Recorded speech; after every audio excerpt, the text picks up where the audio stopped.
کبھی دل میں یہ خیال ہوتا ہے کہ یار میں ایک گناہ ہے مثال کے طور پر، تو میں کوشش بھی کرتا ہوں، توبہ بھی کرتا ہوں، اور توبہ کے وقت میں دعا بھی مانگتا ہوں، یا اللہ آئندہ نہ ہو مجھ سے یہ حرکت۔ اس کے باوجود ہو جاتا ہے۔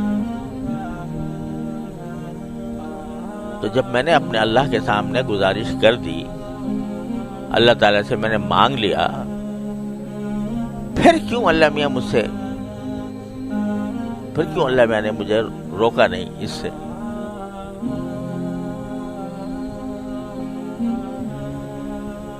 اللہ تعالیٰ کی حکمت اور مشیت تو وہی جانتے ہیں، ہم اور آپ کہاں تک اس کی حکمت اور مشیتوں کو سمجھنے کی کوشش کریں گے؟ لیکن اللہ جل جلالہ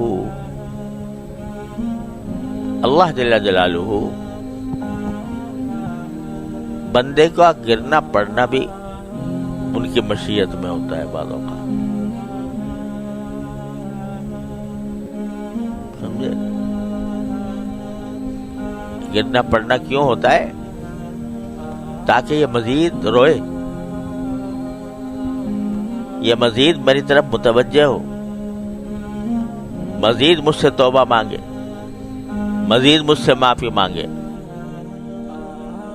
اور میں پھر اس کو اپنی ستاری کا مورد بناؤں، اپنی غفاری کا مورد بناؤں۔ اس لیے بھی کرتے ہیں اللہ میں بعض اوقات۔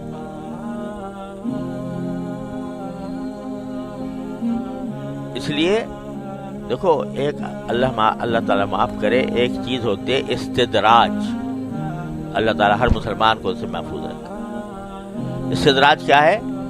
کہ آدمی گناہ میں مبتلا ہے، گناہ میں کیا جا رہا ہے، اور اللہ میں ڈھیل دے رہے ہیں، اچھا بھائی اور کر۔ تو اللہ بچائے، جو غفلت کے ساتھ ہوتا ہے یہ استدراج ہے، بڑی خطرناک چیز ہے۔ اللہ تعالیٰ ڈھیل دے رہا ہوں کسی کو، اس کی علامت یہ ہے استدراج کی کہ ایسے آدمی کے دل میں فکر ہوتی ہی نہیں،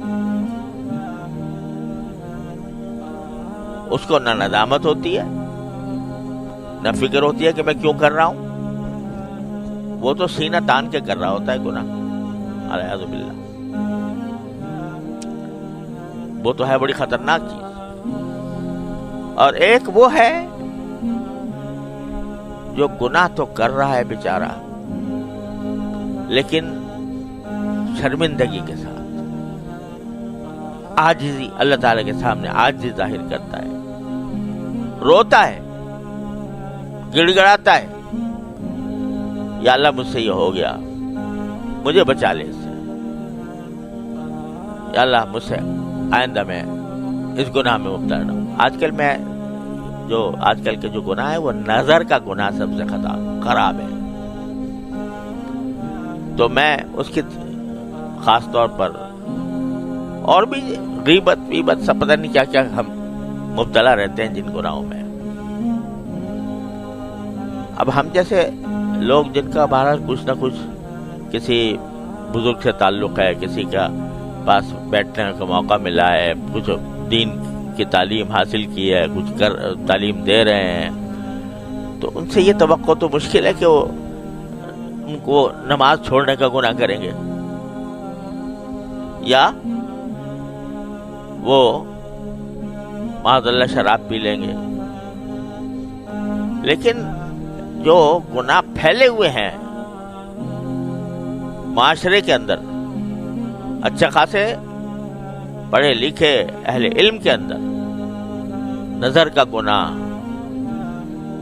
کان کا گناہ غیبت کا سننا، زبان کا گناہ کہ زبان بے تکان چل رہی ہے سوچے بغیر کہ میں سچ بول رہا ہوں یا جھوٹ بول رہا ہوں، میں مبالغہ اتنا کر رہا ہوں کہ وہ جھوٹ کی حد تک پہنچ رہا ہے، غیبت کر رہا ہوں کسی کی، کسی پر بہتان لگا رہا ہوں، کسی پر الزام لگا رہا ہوں، کسی کی دل آزاری کر رہا ہوں، یہ گناہ عام ہے ہم سب میں.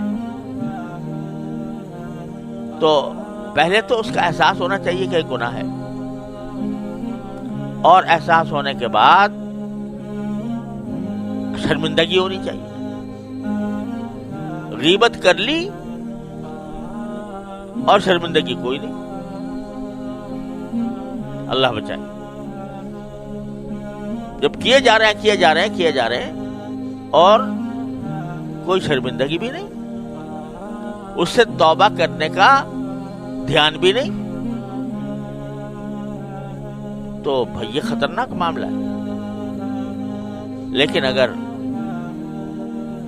ہو گئی، مجلس میں بیٹھے تھے، وہاں پر کوئی کلمہ غیبت کا نکل گیا، بعد میں احساس ہوا کہ یا اللہ مجھ سے غلطی ہو گئی، توبہ کر لی. اب توبہ کرنے کے بعد پھر عہد بھی کر لیا، لیکن کسی وقت پھر مبتلا ہو، فکر ہو اور پھر مبتلا ہو جائے، تو پھر اس کو گھبرانا نہیں چاہیے، مایوس نہیں ہونا چاہیے. اللہ تبارک و تعالیٰ کے سے پھر توبہ کی طرف متوجہ ہو. بازا ہرنچ ہستی بازا، گر کافر و گبر و بت پرستی بازا، این درگہ ماں درگہ نومیدی نیست، صد بار اگر توبہ شکستی بازا. 100 بار بھی توبہ توڑی ہو، آ جاؤ میرے پاس. تو جب بندہ میں یہ نہیں کہہ رہا کہ بھائی یہ کوئی اچھی بات ہے کہ ایک مرتبہ توبہ کرے اور آدمی پھر اس کو توڑے، نہیں، کوشش تو پوری کرنی ہے، لیکن کسی وقت نفس سے مجبور ہو کر، شیطان کے دھوکے میں آ کر مبتلا ہو گیا تو پھر مایوس نہ ہو، پھر لوٹ جائے اسی کی طرف. جب یہ عمل کرتا رہے گا تو کیا ہوگا؟ من تابا، تو کیا ہوگا؟ عمل عملا صالحا، پھر وہ عمل صالح کی طرف آ جائے گا.